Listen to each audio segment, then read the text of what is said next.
ఒక మనిషి శరీరం ఎంత తట్టుకోగలదు? ఒక కళాకారుడి సంకల్పం ఎంత బలంగా ఉంటుంది? ఈ ప్రశ్న సమాధానమే మంగళూరులో జరిగిన ఈ అద్భుతం. ఒక వేదిక, 9 రోజులు, 216 గంటలు, ఆగిపోని నాట్యం, అలసిపోని అడుగులు.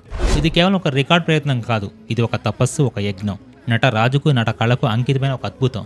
మంగళూరులోని Nritya Varsha dance academy India book of records, Asia book of రికార్డ్స్లో తమ పేరును సువర్ణాక్షరాలతో లిఖించాలని 11 మంది నృత్యకారులు ఒకరి తర్వాత ఒకరుగా రిలే పద్ధతిలో 9 రోజుల పాటు తమ దేహాన్ని, ఆత్మను నాట్యానికి అర్పించారు. ఒక్కసారి ఊహించుకోండి ఆ 216 గంటల ప్రయాణాన్ని.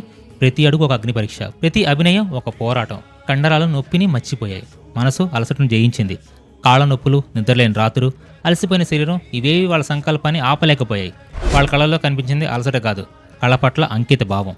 వాళ్ళ అడుగులో వినిపించింది శబ్దం కాదు, నాట్యం మీద వాళ్ళకున్న ప్రేమ. ఆ వేదిక మీద వాళ్ళ కేవలం నృత్యకారులు కాదు, వాళ్లే దేవతలు. భరతనాట్యం గొప్ప కళను ప్రపంచానికి చాటి చెప్పడానికి వాళ్ళు చేస్తున్న ఈ యజ్ఞం మనందరికీ ఒక స్ఫూర్తి. ఇది ఒక రికార్డు కథ మాత్రమే కాదు, ఇది ఒక పట్టుదల, క్రమశిక్షణ, గురుభక్తి మరియు కళ పట్ల అపారమైన ప్రేమ యొక్క కథ. చివరి గంట మోగగానే ఆ నృత్యకారుల కళలో ఆనంద బాష్పాలు, ప్రేక్షకుల చప్పట్లతో ఆ ప్రాంగణం దద్దరిల్లిపోయింది. మరి మీరేమనుకుంటున్నారు? ఒక కళ కోసం ఇంతలా తప్పించడం సాధ్యమేనంటారా? ఈ అద్భుతం వెనుకున్న శక్తి ఏంటి? మీ అభిప్రాయాన్ని కింద కామెంట్లో చెప్పండి. ఇన్ఫర్మేషన్ ఇస్తే వీడియో లైక్ చేయండి, ఛానల్ కూడా సబ్స్క్రైబ్ చేసుకోండి.